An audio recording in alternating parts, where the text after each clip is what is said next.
to be here with you today. We are on this show with David Corbin and with Jason White. He's the finisher, as you know, and we're just really happy to have everybody together. David is a very busy man. He has a lot of things going on this week, so we appreciate you taking time to be with us on Soaring with Eagles. Well, I'm happy to be here. You know that. I'll support anything you do and anything Jason does within reason. I'm in. Within reason. Well, we have to talk about that within reason part as part of the show. Okay, so I know a number of things about you related to being a mentor of mentors. Jason's known you for a bit, and I'm actually going to have Jason introduce you to Soaring with Eagles, and then I'll follow up with a couple other things. Go ahead, Jason. Oh, love it, love it. So, Mr. David Corbin, what can I say? Well, first and foremost, the mentor of mentors. One of the first mentors that I had here in San Diego gives a lot of his, attributes a lot of his success and forward progress in this industry to David Corbin, the man, the myth. As long as I have known him and seen him in interacting with all sorts of executives, athletes, entrepreneurs in every room, no matter where he goes, he exudes love. He brings authenticity and he keeps it real. This is one of the reasons I call him offline Uncle David, to relay the sentiment of the familial relationship, the closeness that I feel, even though it's not always, together. It's like that uncle that you see, Christmas, Thanksgiving, and Easter. But every time you see him, there's love and he gives you that practical advice for life. It's like, you know what? I appreciate you, Unc. So without further ado, I give to you, Mr. David Corbin. It's so funny. Everybody calls me Uncle Dave. I'm here in New York I'll be with my niece and nephew, Skylar and Brandon, their uncle, Adam, who's always called me UD, Uncle Dave. And that's where all that came from, Uncle Dave, because I've always had this sort of, I don't know if you noticed, but my hair, it's just a little bit gray and my hair is just a little bit thinning. So everybody calls me Uncle because I'm a little bit older. But it's a badge of honor when somebody says that to me, because it shows a familiarity. And I believe we're one big family, okay? I believe we are one human family, right? And so when people acknowledge that, they acknowledge that connection, they acknowledge the respect also of an uncle and all, it just touches my heart. So my niece, my nephew, let the games begin. Come on. Again. All right. All right. So this may be a difficult question for you because you can't use the word uncle. I always like to ask my guests, if you did have one word that you needed to use to describe yourself, and it cannot be mentor and it cannot be uncle, what would it be? Well, it might be provocative when I say lover, but I don't mean it that way. I mean it this way. I would say lover. No doubt about it. That's it. Because I'm all about all you need is love. It's not just a lyric, baby. Right. So good. And I actually put that on your sheet, and that wasn't even something that you and I talked about, that you were a mentor, you're a coach, an author, and lover of life. That's what I put there. So I guess I nailed it. I saw that. Well, yeah, I mean, what a gift we've been given. You know my gigs, you've heard me speak. I believe it's 1, 2, 3. And when you're an open channel, right, and you accept the love, when you acknowledge it, accept it, more is given to those who are appreciative, right? So honestly, about an hour ago when I woke up, you might know every morning for the last almost 11 years, my knees and my head are on the ground, much like our Muslim brothers and sisters, and I give thanks. And so that's thanking for the love. I'm here with my sister. We laughed yesterday. We ate some Jewish soul food yesterday. It's love. It's all love, right? So when you give thanks for that love and you stay in that love. So when I say I'm a lover, it's not like I am this kind of guy, of all the girls I've loved before. It is not this at all. It's all about this, man. Wow. Heart math says that we actually think more in this brain Mhm. than this brain. The research, heart math, HEARTMATH. I'm telling you, you got to read it. I mean, yeah, I'm a lover. I'm a lover of people. I'm a lover of life. I'm a lover of books. I'm a lover of my family. I'm a lover of expansion. I'm a lover of my magnificent bride. I'm a lover of my 4 businesses. I'm a lover of the topics that I write books about. So there you go. Love. Wow. Yeah, so let's get into that a little bit. You're an author. The one book that I have that I've been combing through is Brand Slaughter. Pretty interesting. Yeah, but let's just all hold up our brand slaughter, shall we? Yes, there we are. Boom.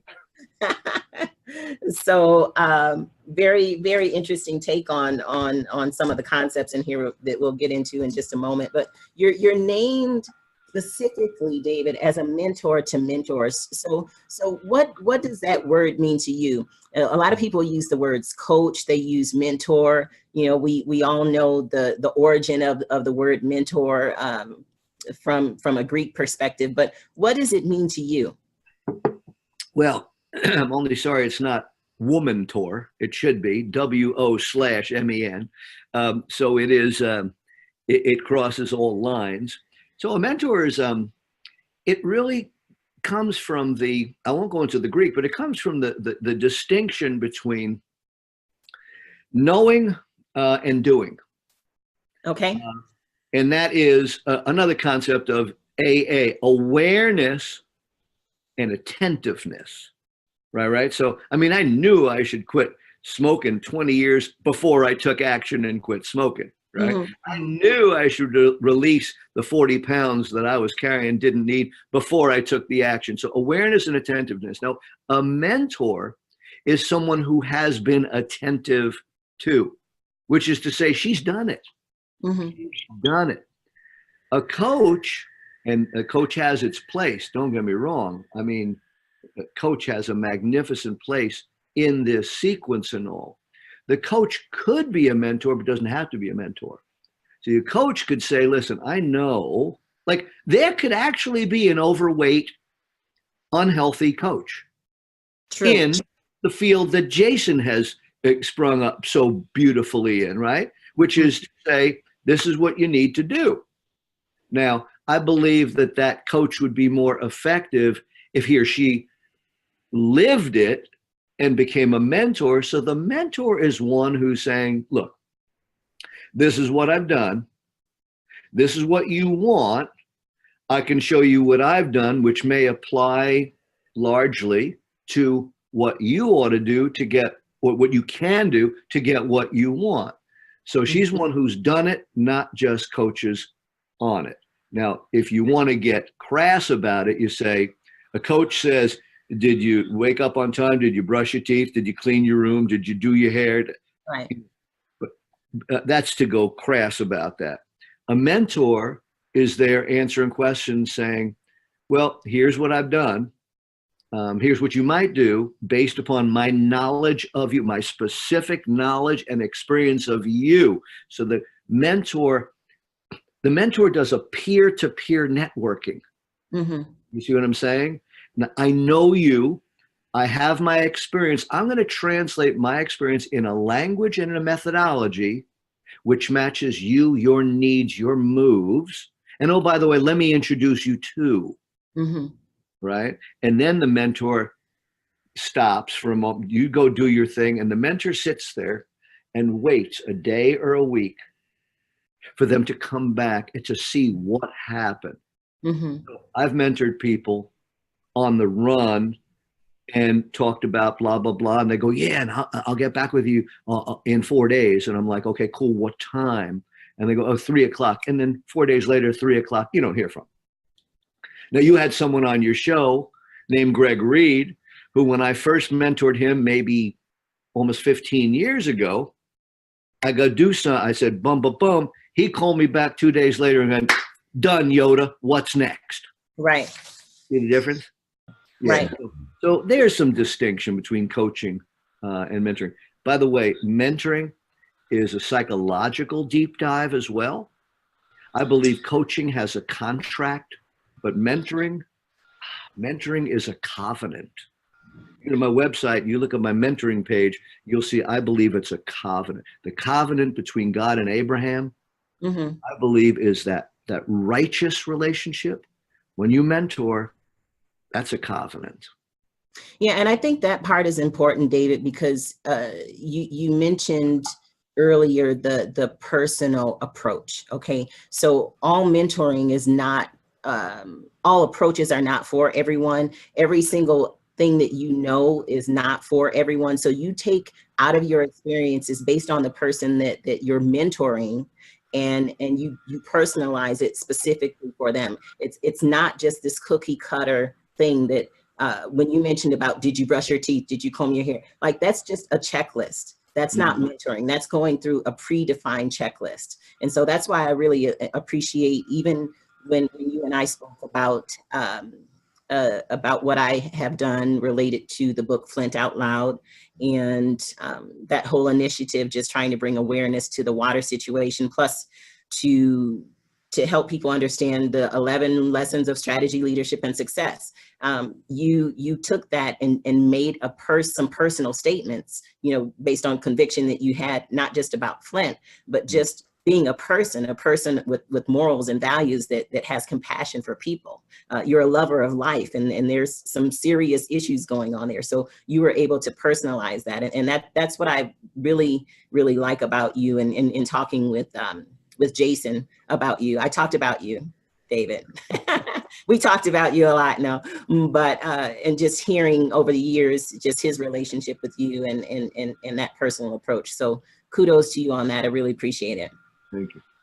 And one of the things that I had as far as the name of the show is, you know, looking at who do you really listen to? And some people, I call them the peanut gallery. That might be an old term, might be dating myself as well, but some people are just making noise, right? It's not really mentoring or coaching at all. Well, yeah, but I don't like to focus in on that. Yeah, I mean, I like to create a no BS zone in my life. Okay? And when I start seeing people who are duplicitous, people who are saying, ladies and gentlemen, today I want to talk all about hygiene and the importance of hygiene. When I see that duplicity, yeah, I go inside and go, what about me today is inauthentic? Because I can only see who I am. That's a mirror. So I could go, look at them, man. What a bunch of, that's just wrong. I could do that. I used to do that. Oh my God, what I used to do. You know, I teach and I believe that we are all complete morons until we're not. And so when I see that, when I see people, here are 6 strategies to earn $1 million in the next 90 days. Are you ready? And I'm like, dude, you and I both know you don't have 2 $5 bills to rub together, you know? I see that, instead of getting cynical, I go, what about me? Right. Is inauthentic. What about me do I need to illuminate? Face, follow, and fix. And so I used to go, man, I am holier than thou. Wow, man, I am like so much better. Look at me, look at me, look at me. You know, now I'm like, ooh, David, look at you. Right. You know, so I see a lot of that stuff. What I would advise, counsel, invite your listeners to do is, number one, be a judicious consumer. You know, before you like, you know, I mentor some people. They call me the Godfather because I take their checkbook away. I said, you can't spend any more money. That's it. No more money. You can't spend any more money unless you talk to me. So I like to tell people, don't spend your money, don't spend your time, the only non-renewable asset. Don't spend that unless you ask the question, where's the proof? Where's the evidence? Where's the evidence that this person can and will help me, where they have the ability and the willingness to help me. So when I look at that sort of stuff, seriously, it sickens me to see some of these presenters get people to stand up and march out of the room and sign emotion. I'm like, oh man, stop, you know. And I do go into judgment for that, because I believe, and we could talk about this later, that which separates us from the pigs and the sheep and the goats is free will. With manipulation, with artificial intelligence, we are losing our free will. And we are subject to individuals who avariciously and selfishly manipulate, not just to predict where we're going to be, but to drive where we're going to be. And trust me, they're not looking at our best interests. So we become sheeple, and it scares the snot out of me. I teach and I believe if you're not hacking yourself on your highest values and your purpose, you're allowing other people to have the keys to your kingdom, to your kingdom, to your kingdom, and they control and manipulate you. As they say here in New York, forget about it. And that's my point for bringing that up. It's not to point fingers at anyone. It's just, you know, on this show, we like to give people guidance on just things to consider, you know, not to not do something or do something, but things to consider. So you need to be judicious. You need to be judicious. And that's exactly my point. You basically made it come down to one word. So don't just go to the back of the room with folks and sign your life away. So if I may just take one more hit on that, okay? I don't mean hit on that. I mean, if I can just expand that one. If when you attend a seminar or workshop, some of us are there and we know, hey, I'm here for a reason. I am here for a reason. And so if you, before you even go, who is it? One of Murphy's rules is before you do something, you got to do something first. Before you go to a workshop or whatever, take inventory of what you need in life. Okay. Ask your business, talk to your business and say, hey, business, what do you need from me? The business might say, I need you to do marketing. I need you to do prospecting. I need you to be sales, negotiation, conflict resolution. I need you to manage your time effectively. I need you to manage your emotions. Okay. And you inventory for that. Okay. And then if every one of those is one of these, if number 10 is you're awesome and number 1 is you suck, right? Mastery, terrible. Rate yourself on a scale of 1 to 10. Where you're a 9 in that area, you go, yay, look at me. But where you're a 2 or a 3, you go to that workshop and you go, who can help me become a 5, a 7? You see where you're picking up what I'm dropping down here. So now you go to that event. Now you're looking, you're searching. Years ago, when I grew up here in New York, and we used to, as kids, we used to smoke pot, you know, and then you get the munchies. And you go to the store, you'll eat anything. Oh, there's some sardines and some chocolate syrup. Let's do that, right? Same thing when you go to these workshops. If you don't know what you're shopping for, you will buy anything. And let me tell you something. There are these people that are really better at selling than you are at intelligently buying. Right. Wow. You go in there, know what you're looking for. What gaps do you want to close? Now, I'll tell you what I also teach. Like, let's say your most pressing thing is marketing, but sales and management and legal and whatnot. Meet all the people, learn, establish a relationship with all the subject matter experts, right? And I call it the Cialis method. Get to know them for when the time is right. In that commercial, when the time is right, get to know them for when the time is right. When you need to work on legal, structure, strategy, you already know them. Boom. Right. Cialis method. Go figure. Where'd that come from? I think I might write that down. I'm not sure. We have a thing that we do at the end of the show called quick fire. Jason, are you ready for quick fire at the end? Oh yeah, I can. Yeah, we can have some fun with that. It's going to be a fun quick fire with Mr. David here. So what we're going to do right now is take a break. And when we get back from break, we're going to talk a little bit about brand slaughter and a few other books. Is that okay? Don't go with me. Jason, you in on that? I'm good to go. All those in favor say aye. All those in favor, aye. Let's do this. All right. So when we get back from break, we will talk about the books. Back in just a moment. So when we take a break, we don't take a break from Facebook Live. We do take a break from Voice America. So this is our little Voice America break time.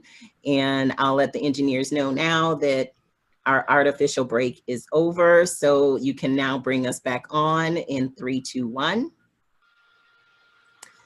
Good morning, everyone, and welcome back to Soaring with Eagles. We're really happy to be here with David Corbin today and the finisher, Mr. Jason White. How are you guys doing this morning? So grateful. All good. I guess I got to do the thumbs up too. Everybody's doing the thumbs up. Okay, great. So before we get back to David, I just would like to thank, let's see. Today, when I looked at the report, we have new listeners from Russia and from, I think I had already mentioned Finland, but we added on 2 other countries, Jason. So we're rocking it. I think we're up to 15 countries now. Well, welcome, guys. Pleasure to have you. Yep, really great. Okay, so David, let's talk about brand slaughter. So in your book, you talk about the importance of everyone basically rallying around one vision is part of what I got from it, is because it's brand slaughter. If everybody's saying something different about your company when it's time for the little elevator speech, then do you even have a company identity? And can you expound on that a little bit? Well, sure. Let's look at some definitions. So a brand. What is a brand? A brand is it's more than a logo. It's more than a color set. It's more than an audio, jingle and whatnot. A brand. Let's look at the etymology. Brand comes from branding a cow, right? So if you got your circle DMC, my ranch, right? Boom, you brand that into the cow, and you're going into the flesh. And very clearly, anybody sees that cow, it connotes up, whoa, that cow belongs to DMC. Okay? Right. The brand leaves a lasting impression. All right. So what is your brand and who are you? There you go. I love it.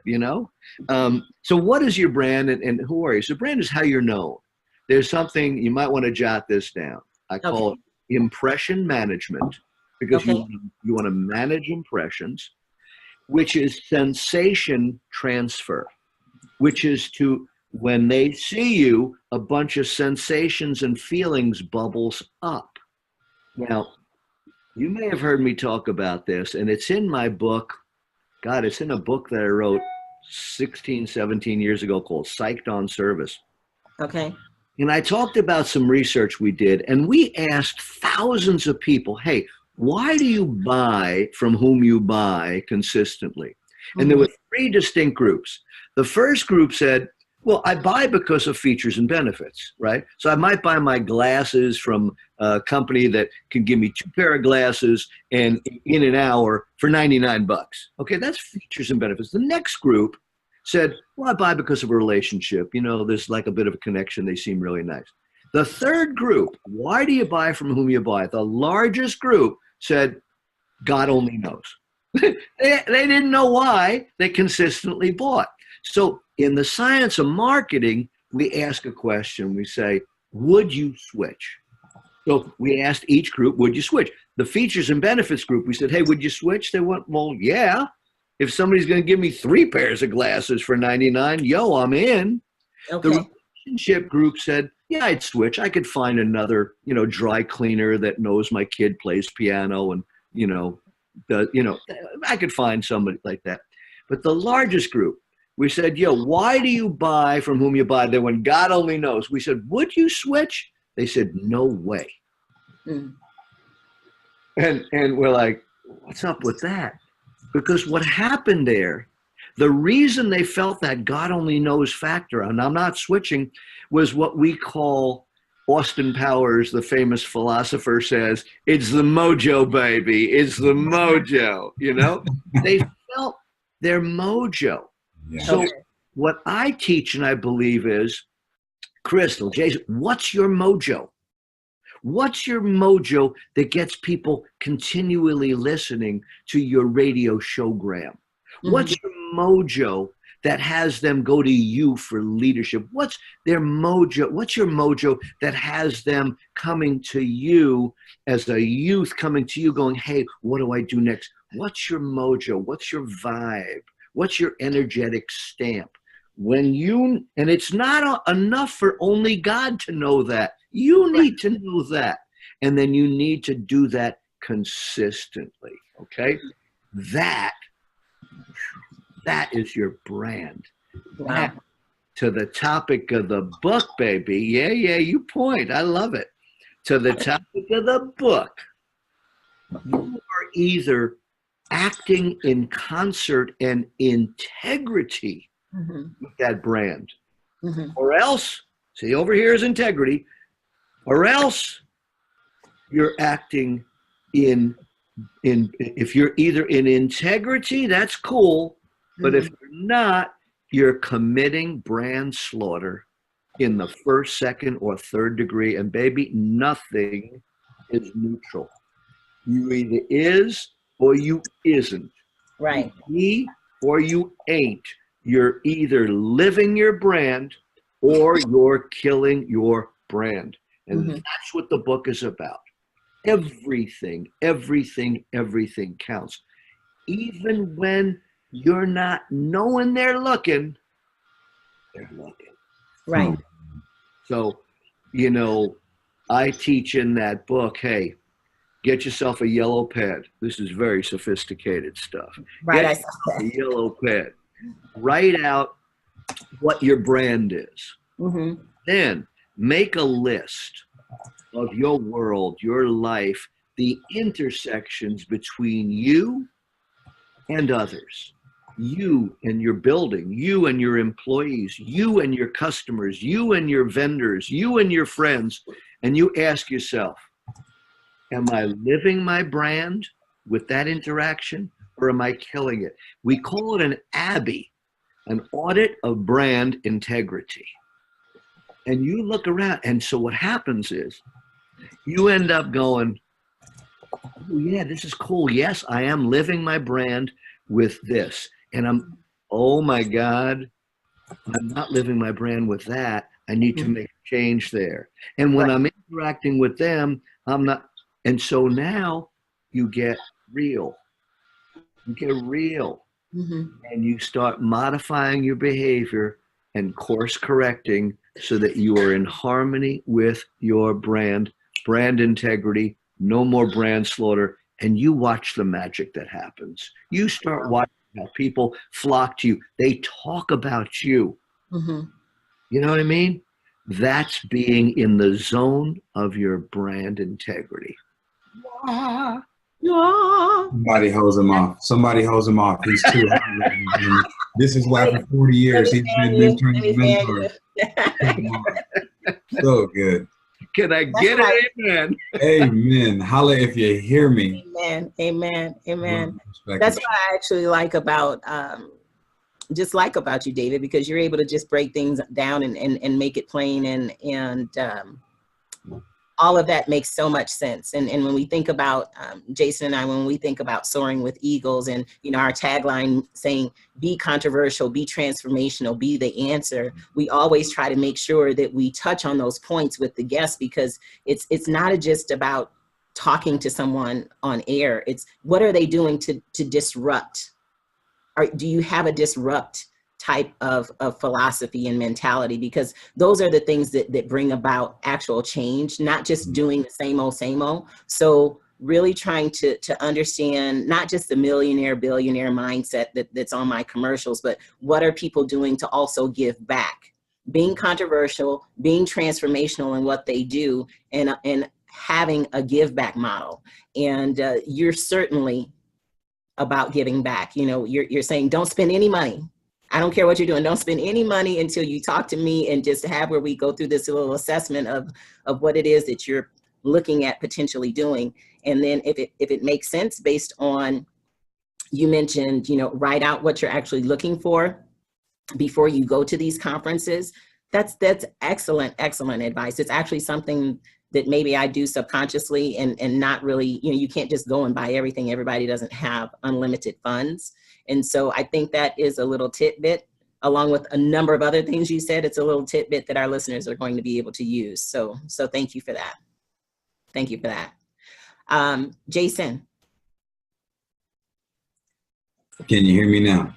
I can hear you now. All right. What do you want to talk about related to the whole controversial aspect with this man right here?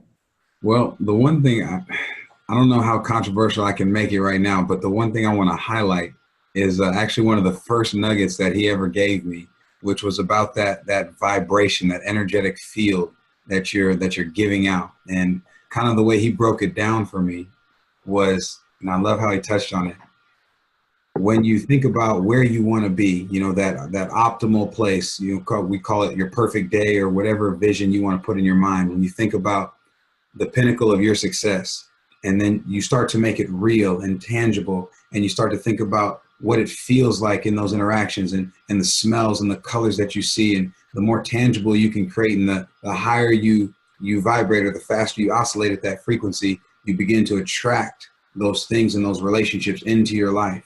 And it was, again, it was simple, but the way he broke it down was so practical. I could take it and I could apply it. And literally here we are 2, 3, 4 years later, and manifesting some of the most amazing relationships and projects. And it's truly remarkable what an open channel will release into your life. It was transformational, right, Jason? You could say transformational. You could say that. In some circles, maybe controversial. So check this out. I'm going to hit you with some controversy. Controversy? Sure. Controversy. I'm just trying these teeth out from a friend. He lent them to me. Controversy. And that is this. I don't believe in transformation. Did I say that? Yes, I did. Come on. I don't believe anything in me is transforming. I believe, check it out, 3 big, fat, stupid lies we come into this plane with, right? Okay. Number 1, we are separate from source. Really? Number 2, we're not good enough. Number 3, we are in total control of our destiny. And I think that's BS, BS, and BS. And now look, number 1, we're separate from source. We are not separate from source. I believe we are perfect as we came in here as perfect beings. We are good enough. We control what we control. We move in the direction of our destiny, but the universe, I call it God, is helping to steer that ship as well. So transformation is transforming something into something different. It's reformation. Reforming what is already perfect, eliminating some of these childhood admonitions, these beliefs that we have. I'm not good enough. I'm not smart enough. I'm not tall enough. I'm not this enough. Getting rid of that encrustation and revealing the great statue David within from that big block of marble. You see what I'm saying? Revealing. So I'm just reforming the existing elements. You know, everything I've invented, and every one of my inventions has been a disruption, by the way. Everything I've invented has merely taken existing elements in a reconfiguration into a unique and disruptive channel. So I'm not changing anything. You know, you can't, in pesto, I love pesto. Forget about it. I love pesto. But pesto is not a new invention. There already was basil and pine nuts and olive oil and garlic. You know, it's just creative recombination of existing elements. David M. Corbin is going to transform. No, I'm going to reform and expand what already is, because God's not a moron. God makes everything just perfect. I'm going to reform it. Now, we can call it transformation because that's what people call it, and that's all good. But just between us, there ain't no transformation. It's a reformation of the magnificent elements within, which have been gifted to us from the divine, the source of all civilizations, the source of all. I'm not going to be so egocentric as to change it. God made spinach. He didn't make spinach with Roundup. God made corn, didn't make corn GMO. Oh, thank you, God. That corn is good, but we know better. We're going to make it better. We're going to genetically modify it. Yo. No. So I just wanted to hit you with that one. Well, that was a slap in the face. No, I'm just kidding. I'm done. Now I have to change. See, now, David, I have to take your advice and change the tagline for my show. Okay. No, don't. Because it presses a branding button in people. And when you catch them on that, then hit them with the Uncle Dave distinction. In fact, hit them with your distinction. You have I'm taking the thing, I'm hitting you on the shoulder there, I'm donning you with the ability to talk about reformation if it feels right to you, right? So you set the bait, and when you bring them in, you bring them in. Like my son Benjamin, when he was a kid, he'd only eat chicken. I'd put fish in his plate and call it chicken. You know what I mean? I brought him in on the chicken, taught him how to eat fish. I'm not saying, I'm just saying. And I got you. It's a really great point. What else did you have, Jason? Oh, I love that so many different principles that he just hit on, right? Nothing new under the sun, right? There's no original ideas. It's a reformation or reformation of everything that's existing. It's no. I invented it all. No, Jason. Come on. You like sowing and reaping. That's my concept. The word that's mine. I'm just saying that too. Yeah, come on. You have a trademark on it. Yeah. So good. Yeah, the golden rule. I remember the day I invented that one. It was a Thursday. Don't you love it when speakers will take your lines? Oh, I'm sorry, I stepped on you. I just said when speakers take one of your lines, and then they use it's like, man, I am so pissed off at Crystal. Why is that? She stole my Stephen Covey quote. Yes, come on. So good. Hey, don't you love that? Oh, yeah, I actually teach dance and music, and so when I have a movement that I think, that I created, I mean, of course, people have moved their body in that particular way somewhere in the world before. So I can't take credit for it. No, you can't. No, I can. I taught Beyonce everything she knows. There you go. Come on. I'm not going to go there. Yeah. So good. So yeah, I have two daughters, 24 and 26. The oldest daughter is a dancer. She's actually danced with Beyonce and Pitbull and Ariana Grande, a lot of folks. So if you taught Beyonce, that means that you taught my daughter how to dance. So thank you, David. Well, that's pretty cool that she does that. The music they play when I come out on stage is Pitbull's "Don't Stop the Party." Oh, really? I come out. You could have told me. I could have played it this morning for you to get on the show. Right. Well, because I really believe "Don't Stop the Party," so I come out dancing at 66-year-old man dancing across the stage and having fun. In fact, I was down in Cali, Colombia, teaching. I like to travel around the world teaching entrepreneurship. I believe that entrepreneurship is really going to make big differences in this world. And I said to them, this was kind of cool. I come out dancing and then I teach them some stuff. And I said, I'll tell you what, I'm going to come back in 30 years. In 30 years, I'll be 96 years old. And I'm going to come dancing across this stage. I promise you this. And I will be celebrating the liberation of your country through the entrepreneurial success as a result of a lot of the stuff that you're learning at this conference. Mm-hmm. I'll tell you what, you mark my words and hit me up, set your iPhone to 30 years from now, and I'll be there and I will dance with that music across the stage, because they're going to do it and I'm going to do it. Guaranteed. You know, because the deal is I'm going to live easily to 96, and because I'm smart. I'm smart. Now, what does that mean? Smart. Are you ready for this? I'm gonna drop something on you right now. Intelligence has nothing to do with IQ, with your SATs, your MCATs, your LCAT. No. Intelligence is not even a way of thinking. Intelligence is a way of acting. Now watch me now. Let's say my goal is to dance across that stage at 96 years old in 30 years. Everything I do, which moves me in that direction, which is everything I think, everything I eat, everything I do that moves me in the direction of my goal there, equals smart. Everything I do that moves me away from that equals stupid. Next question. That's intelligence. Right.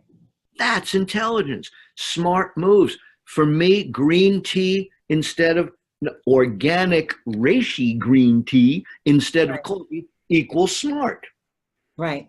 Okay? So there's a new definition. So we define transformation, reformation. There's a distinction. Intelligence and stupidity. There's a new reframe. I don't know nothing, but I know that to be true.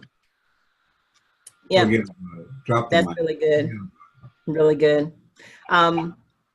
So let's just take another quick break. And then when we come back, we're going to finish up with Uncle Dave. And we're going to talk about a couple things related to one of the initiatives that David, that you and I talked about related to Flint Out Loud, and just want to kind of get some of your perspective on that, and help people understand that we can make a difference. Like you're saying, it's the whole reformation portion.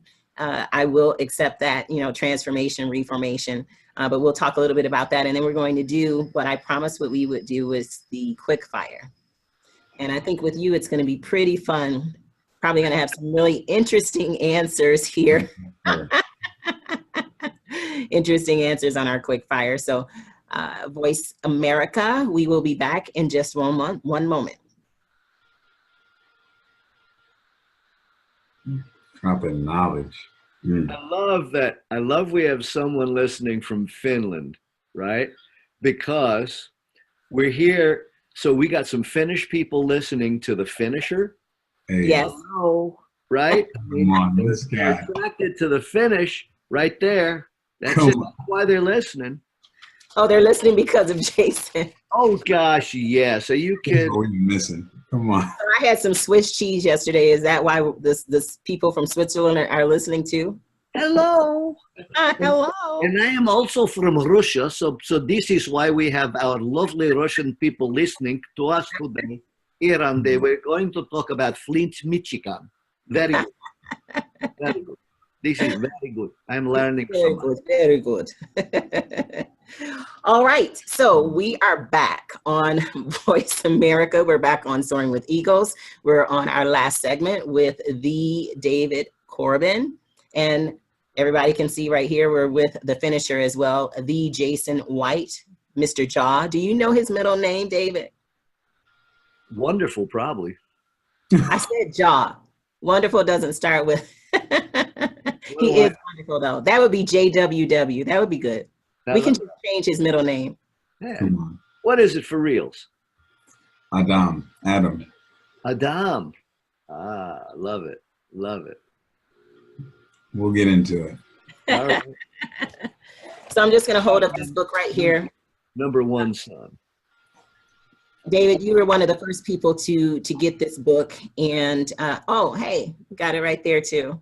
So you were one of the first people to get this book. And part of what you mentioned was just some of how things were formulated at the end, and just kind of summarizing things. Are there any points that you want to share with the audience today related to just how it touched your heart?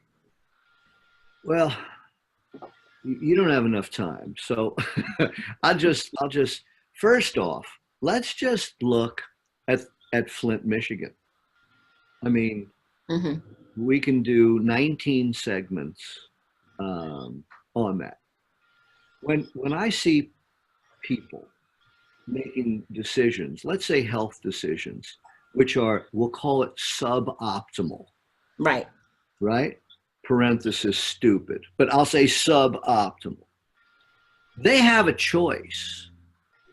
They have a choice. Oh yeah, they're influenced by the unlimited marketing budgets of food manufacturers, pharmaceutical companies, and the like, right? But they have a choice. But when you have this element called water, and you're drinking water which is polluted with levels of lead, one of the most toxic elements known to personkind, and you don't have a choice, it's being done unto you, don't get me started. I got to watch my blood pressure on that one. You got beautiful children who have lead levels that are toxic. Not to mention, right here in New York and everywhere else you are, when you have fluoride levels, which are also toxic. Let's not let go of that either, where you get arsenic and fluoride and other heavy metals in the regular tap water, which I think is terrible. There's a guy in Germany in the 30s used to put fluoride in water to cake up the pineal gland so that you're not a clear thinker, okay? But when you do that to children who don't have any choice, they're taking it in as they're drinking it. It's also going through the largest organ of the body, which is the skin membrane, the transdermal communication, which doesn't go through the liver. There's no filter between the skin and the bloodstream. I say that's a heinous crime. So you caught me at Flint, okay? You had me at Flint. It's like you had me at Love. You had me at Flint. And what a clever, no, not clever, that's not the right word. Appropriate, I guess, is a more appropriate word, you know, sort of vehicle to talk about so many of the leadership lessons that you talk about and all. So I honor you and I applaud you on that, because it is a headline. It is if it bleeds, it leads. I mean, so it captures people's attention. And then when you got them, then you do your, hey, say, look. You know, you grab them in there. So I think it's a total cool thing. And I mean, it's not just about Flint, Michigan, but I do want to put that out there, that I think it's a heinous crime, an absolute sin to be polluting these beautiful neurological systems in our children who are not dealing with a full deck in America. Somebody posted the other day, do you think air pollution is related to suicide and teen pregnancy? Take a look at my Facebook post on that one. It's like, yeah, teen pregnancy, I mean, teen suicide and all that sort of stuff. Yo, it's a function of all the pollution, the polluted food, the polluted mind, the polluted advertising, the polluted whatnot. And your book is killer. I mean, it's awesome. Why? Because you're bringing out great concepts in a way that attracts people. You got them, and you can now sit them down and say, hey, let's consider this. Let's consider that. Let's consider this. Well done. Thank you. Thank you very much for those comments. It really, I mean, being from Flint, it just really touches my heart. I mean, I haven't been there in years, but I mean, those are my people, you know, and even if I wasn't from there, like you're saying, what has gone on and is still going on there is something that a lot more people need to get involved in trying to help with the solution. I think the founder of the CEO of Tesla, he's doing some things there as far as like providing laptops and some other things. There's another millionaire that's taken some approaches to help with entrepreneurs to basically revitalize a portion of the city to have a place for entrepreneurs to go and start businesses. Even Will Smith's son did a drive for water and some other things. So they are getting some attention, but there's still things there that need to be done.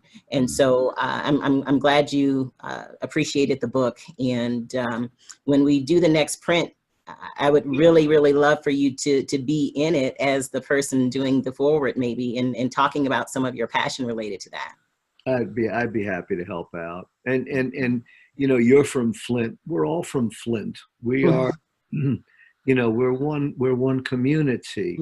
You can't hit me on my knee with a hammer and that injury, that feel is isolated to my knee. I'm a whole, you know, organ, and we are a whole organism, and we know that to be true. And so we're all from Flint.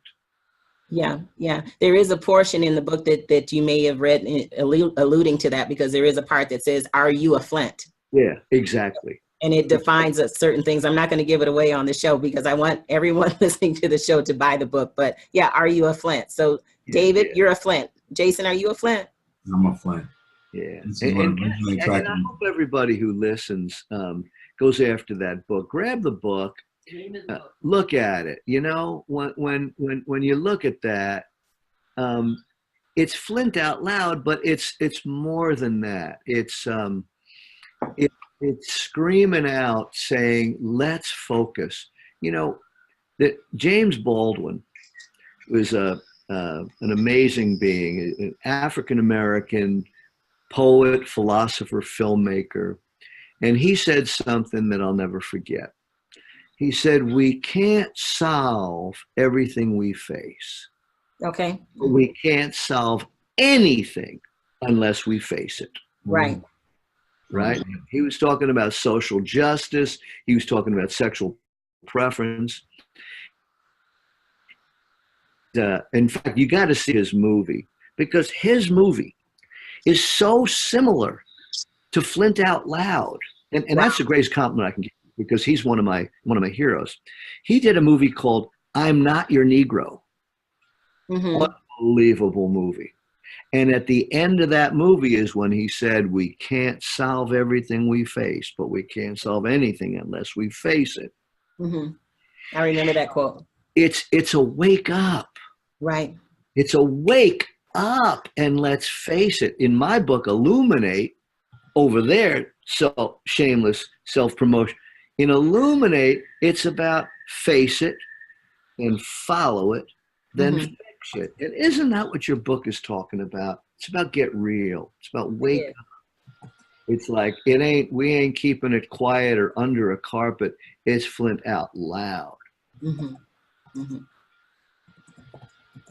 Yeah, it is. It is. And thank you for that shout out. Yeah, that quote is one that I've referenced before, and it really hits me, because a lot of people just try to walk around as zombies and not face reality. And like you were saying at the beginning of the show, don't point fingers at people. What is it that I can do to be more authentic? Okay.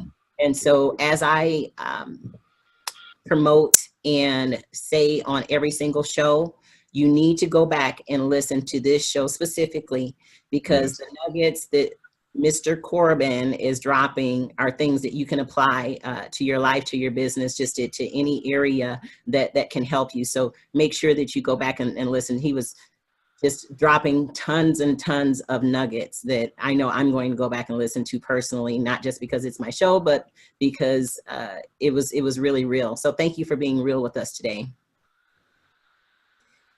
Uncle David. And Jason, any final comments or questions before we go into quick fire? So many, but I'll keep it short. Okay. And just to finish touching on the Flint Out Loud and kind of the concept, like I mentioned, this was one of the original things that drew me into working with Crystal. And a lot of this spawned from dealing with you, Uncle Dave. I don't know if you remember, a couple years ago, we took a mission trip to India. And if you remember, Greg Reed was one of the initial supporters. He gave the first $1,000 toward the trip. And just to the human condition that you're talking about, and as we are one, that was one of the the realizations that hit me is that there are people that walk by in that zombie kind of state. And, you know, not to get on anybody's belief system, but you've got a man and a child and a woman starving on this street, literally starving to death, while there's a cow walking down the street with, you know, gold and jewels and adorned, and people will move out of the way to worship this animal and leave their brother, their sister, their child destitute. But for $50 a day, we can feed one of these children in an orphanage for an entire month.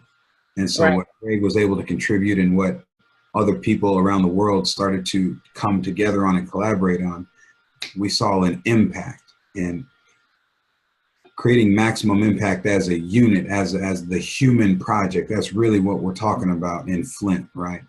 It is uniting, it is coming together, and it is eliminating the things in the human condition to be in integrity, where we can get rid of the nonsense that besets us as humankind. Poverty, what's that? We have so much abundance to live for. Starvation, what's that? We have more than enough. Sickness, what is that? It's 2019.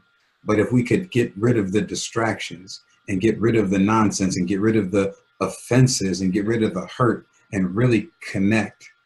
This is just one thing I appreciate again so much about you, Uncle David and Crystal. Again, one of the reasons that I was attracted to this. So I love the frequency that we're oscillating in.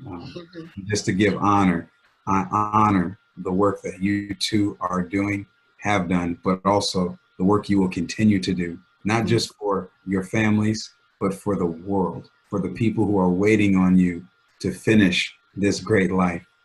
And Uncle D, I will be there when you walk across that stage dancing at 96 years old. Most certainly. I got this. I guess we'll be there together. Come on. Awesome, awesome. Okay, we're going to do this quick fire, and then David, if you have some like final comments of wisdom that you want to drop at the end, that'd be great. Are you ready? Let's do this. Okay, so Jason, I'm going to say the first word, and then David's going to answer. Jason's going to say the second word. David, you'll answer, and then we'll go through a few of these, and I'll let you know when we're at the end, and we'll have a little discussion about it. All right.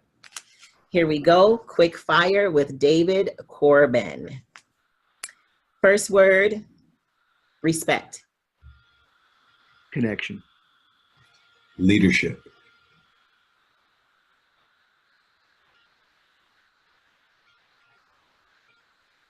Jason said leadership.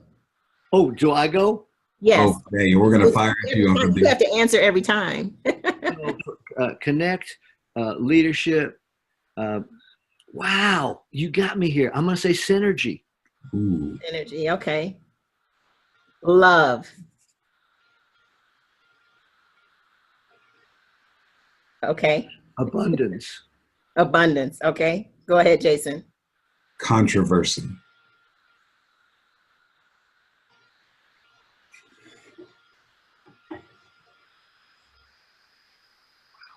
Flow. Honor.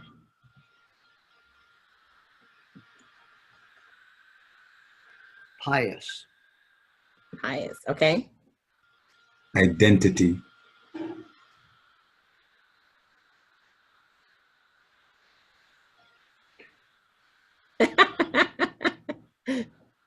Connection.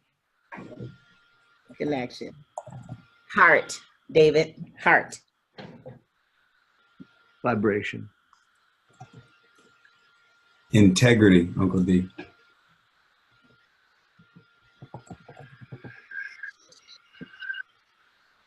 Alignment.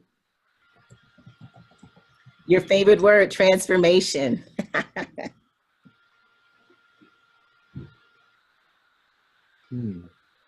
Possibility. Vision. Light. Okay, we just have a couple more. Impact. Love. Charity.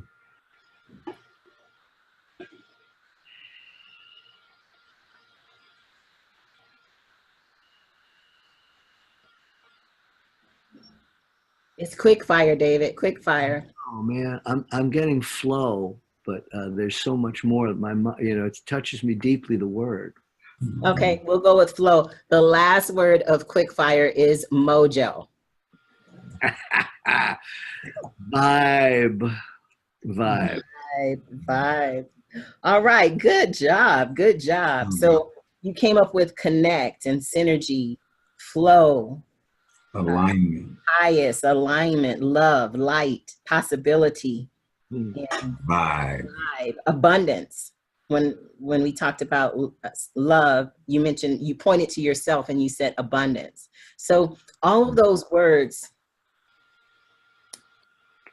speak to me. It speaks to who you are, your personality. It's not just that you are coming up with answers. And I saw, like, the people who are just listening to the show and not watching, you can't see that he was looking up, into the air, just really trying to figure out, what is the right word to respond. And Jason, as the finisher, what do you think about all these words that we just mentioned that he said? But I really want to highlight what you kind of just touched on, was the way he answered. And this is one of the unique things about Uncle David, is normally when we do this, people just, pop, pop, pop, whatever those words are. Sometimes they have a connection. Sometimes you have to dig in for it. Right. But Uncle David just really he really takes in the word, and you can tell he really attaches some meaningful, specific value to it. And it's just to your point, it speaks to him. Every word he used, you could use to describe who he is and what he does. Right. Synergy, flow, connection, alignment, vibe. Phenomenal. I mean, let me throw this at you, that the reason I look up there is I believe there's the non-physical source energy. This is 20% of me. 80% is the non-physical source energy, the source that builds all creation. And so, I don't want to come from the here. I want to come from there. You know what I mean? Mm-hmm. Every time. So he was pointing at his head, and he was pointing at the sky for those who are or the heavens, or to God. For those that are not watching and are just listening, I wanted you to know that he was doing some pointing there. So wow. That is the end of our show today. Are there any final words of wisdom? David Corbin. Yeah. Become a hacker. I don't mean on the computer.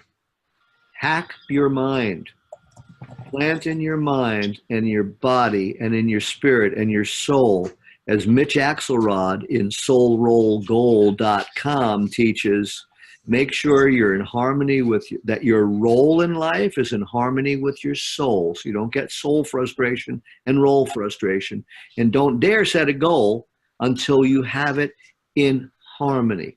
So hack yourself with your highest, biggest goals in life. Other people are going to be trying to put stuff in there. You go, okay, fine. No, I'm going to put my stuff in there. I'm going to market to myself my biggest, highest, best, values-laden, purposeful life. Take control. Put your hands on that steering wheel.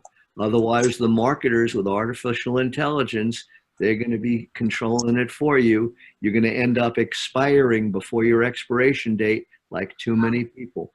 So get real. Think right. Drink the right water, bottled water, spring water.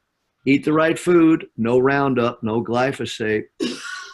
Get real. Honor your body temple. Honor spirit. Take responsibility. Peace out. Mic drop. Boom. So good. So good. Wow. Well, thank you, sir. We really appreciate you being a part of Soaring with Eagles. This show is going to go into the books as one of the most, what do I want to say? Power pack shows. What did you say? Impactful.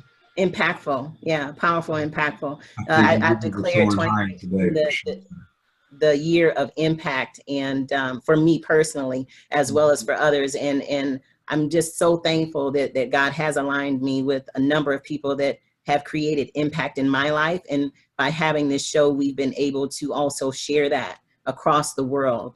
Right now, like I said, 15 countries. So really appreciate you, David, and have an awesome, awesome time on your trip to Cuba, you said?